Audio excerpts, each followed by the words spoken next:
महाराष्ट्र में शपथ ग्रहण को लेकर एक बड़ा अपडेट है। कल शपथ ग्रहण संभव है। कल सिर्फ सीएम और डिप्टी सीएम का शपथ ग्रहण होगा। सूत्रों के हवाले से हमें ये बड़ी जानकारी मिल रही है। राजभवन में शपथ ग्रहण समारोह का आयोजन किया जाएगा। मंत्रियों के शपथ ग्रहण पर अब तक फैसला नहीं हो पाया है। मृत्युंजय हमारे साथ जुड़ गए, हमारे सहयोगी। मृत्युंजय, और क्या पता चल पा रहा है? जिस प्रकार से ये सरकार का गठन है वो 26 नवंबर से पहले हो जाना चाहिए और इसीलिए प्रयास है कि 26 नवंबर से पहले ही सरकार जो है वो अस्तित्व में आ जाए। चूंकि समय कम है और ऐसे पर सीट कौन क्या मंत्री पद किस खेमे में जाएगा, कितने संख्या बल में मंत्री पद किस पार्टी को जाएंगे, और इस पर अभी चर्चा होना बाकी है।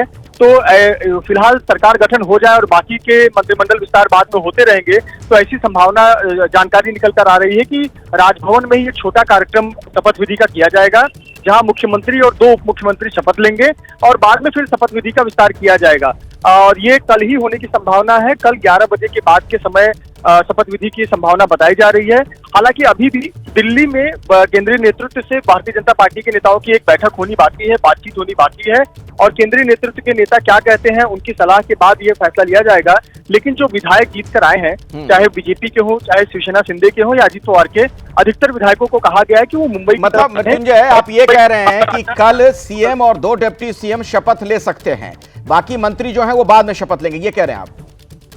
जी बिल्कुल, छोटा एक शपथ विधि समारोह होने की संभावना है। राजभवन में होगा। पहले ये कहा जा रहा था कि ठीक है। अब दूसरी बात ये बताइए कि सीएम के चेहरे को लेकर क्या कुछ स्पष्टता हो पाई है, कुछ बात बन गई है? क्या बता रहे हैं आपके सूत्र? अंदर खाने से कुछ पता चल रहा है?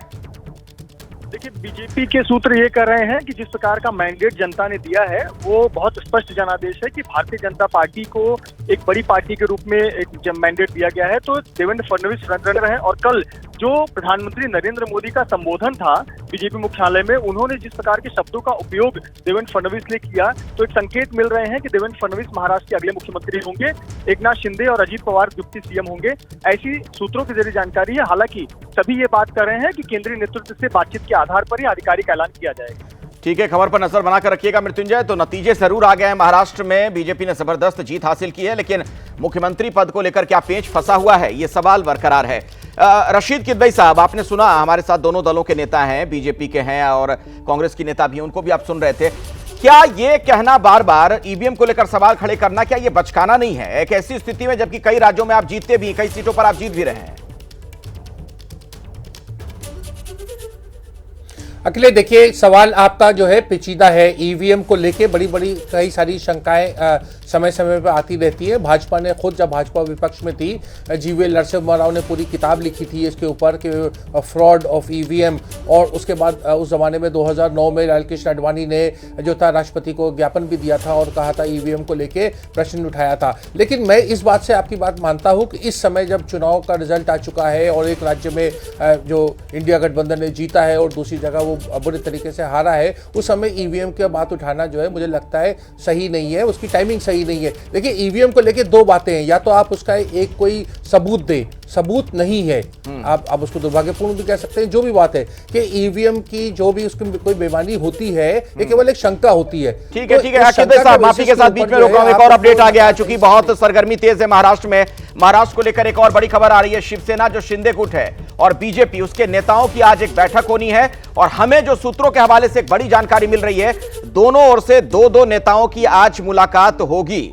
तो दोनों ही तरफ से 2-2 नेताओं की मुलाकात होगी। मेरे साथ आशीष, मेरे सहयोगी, जुड़े हुए हैं, आशीष कुमार सिंह। आशीष, क्या जानकारी मिल रही है इस बैठक को लेकर? क्या हो सकता है, क्या एजेंडा होगा? विक्ट्री जो मिली है महायुति को, और उसके बाद नेचुरली सबसे बड़ा सवाल जो सामने अखिलेश की, वो अगला मुख्यमंत्री कौन हो। ये जरूर स्पेकुलेशन है कि देवेंद्र फडणवीस फ्रंट रनर है, बीजेपी की ओर से उनके नाम को आगे किया भी जा सकता है। लेकिन बड़ी खबर यह है कि आज दोपहर दोनों ही शिवसेना शिंदे गुट और बीजेपी के बड़े नेताओं के बीच में बैठक होनी है। और इस बीच एबीपी न्यूज से शिवसेना शिंदे गुट के सोर्सेज ने कहा है कि उन्हें ये उम्मीद है और वो चाहते हैं कि शिंदे साहब को ही दोबारा से मुख्यमंत्री बनाया जाए।